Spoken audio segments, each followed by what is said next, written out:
Hi అండి. నమస్తే. Welcome to అమ్మాయి లోకం. అందరూ ఎలా ఉన్నారు? నేనైతే చాలా బాగున్నాను. మీరందరూ కూడా బాగుండాలని మనస్ఫూర్తిగా కోరుకుంటున్నాను.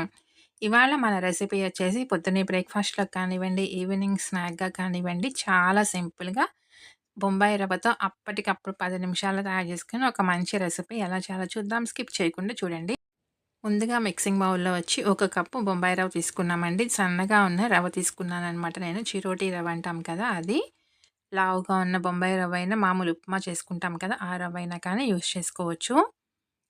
దీనిలో ముప్పావు కప్పొచ్చి పెరుగు తీసుకున్నామండి. మొత్తం మంచిగా కలుపుకుందాం. ఇంక నీళ్లు కానీ ఏమీ యాడ్ చేసుకోవద్దు.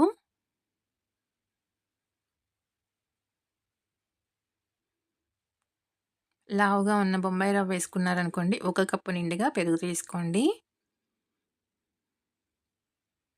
ఉండలేమి లేకుండా మొత్తం మంచిగా కలుపుకుందాము.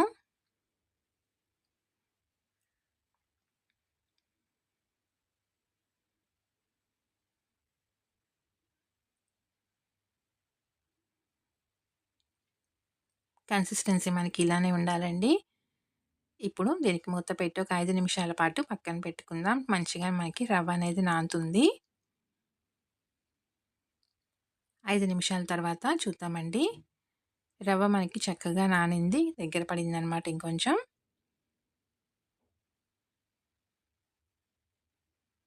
మొత్తం ఒకసారి మంచిగా కలిపేసుకుందాము. రుచికి తగినంత ఉప్పు, ఒక టీ స్పూన్ జీలకర్ర, సన్నగా తరిగిన కరివేపాకు కొంచెం, 2 పచ్చిమిర్చి తీసుకున్నామండి. దీనిలో కారం ఇంకా పచ్చిమిర్చి కారమే అనమాట. దానికి తగినట్టుగా మీరు పచ్చిమిర్చి అనేది వేసుకోండి. ఒక టీ స్పూన్ సన్నగా తరిగిన అల్లం ముక్కలు, ఒక పెద్ద ఉల్లిపాయ ఇలా పొడవుగా కట్ చేసుకొని వేసుకున్నాము. కావాలంటే మీరు చిన్న ముక్కలుగా కూడా కట్ చేసుకొని వేసుకోవచ్చు. అరకప్పొచ్చి సన్నగా తరిగిన పాలకండి, 2 టేబుల్ స్పూన్ల వరకి నానబెట్టుకున్న పెసరపప్పు, తరిగిన కొత్తిమీర కొంచెం వేసి మొత్తం మంచిగా కలిపేసుకుందాము.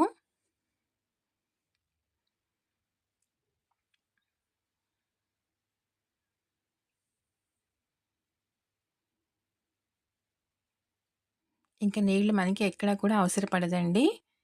ముందు మనం రవ్వ కలుపుకునేటప్పుడే పెరుగు దానికి తగిన విధంగానే వేసుకోవాలనమాట.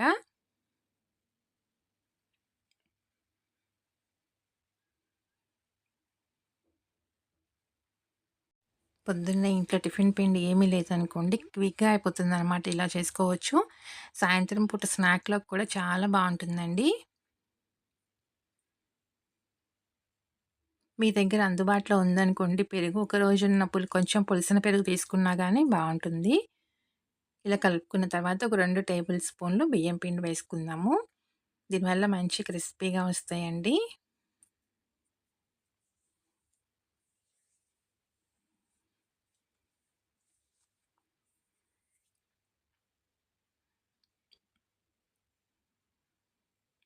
పిండి మనకి రెడీ అయిపోయింది.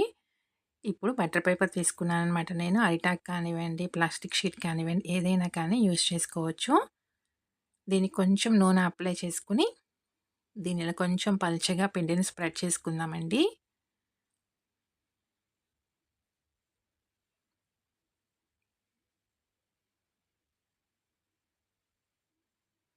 మరీ మందంగా కాకుండా కొంచెం మనకి మీడియంగా ఉండే విధంగా దీన్ని స్ప్రెడ్ చేసుకుందాము.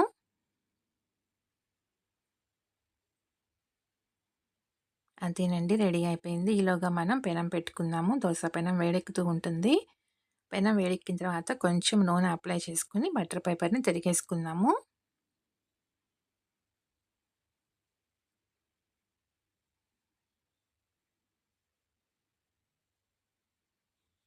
అంతేనండి.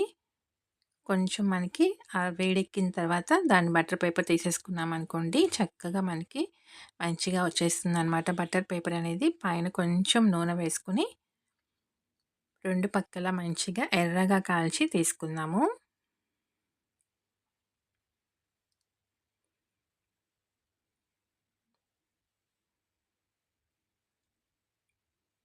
చాలా అంటే చాలా టేస్టీగా ఉంటుందండి. పచ్చిమిర్చి అనేది కారానికి తగినట్టుగా వేసుకోండి.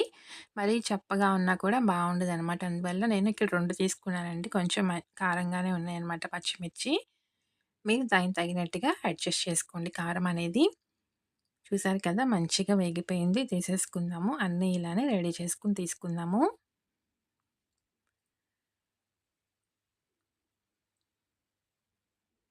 తప్పకుండా మీరు ట్రై చేసి చూడండి. మీకెలా వచ్చిందో కూడా నాకు తప్పనిసరిగా కమెంట్ చేయండి.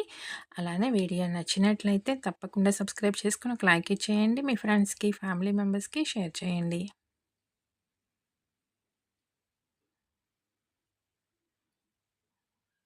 చూసారు కదా! పైన మంచి క్రిస్పీగా, లోపల సాఫ్ట్‌గా చాలా బావుంది. తప్పకుండా ట్రై చేసి చూడండి. ఈరోజు రెసిపీ అయితే ఇంతేనండి. రేపు ఇంకొక రెసిపీతో మీ ముందుకొచ్చేస్తాను. Thank you for watching.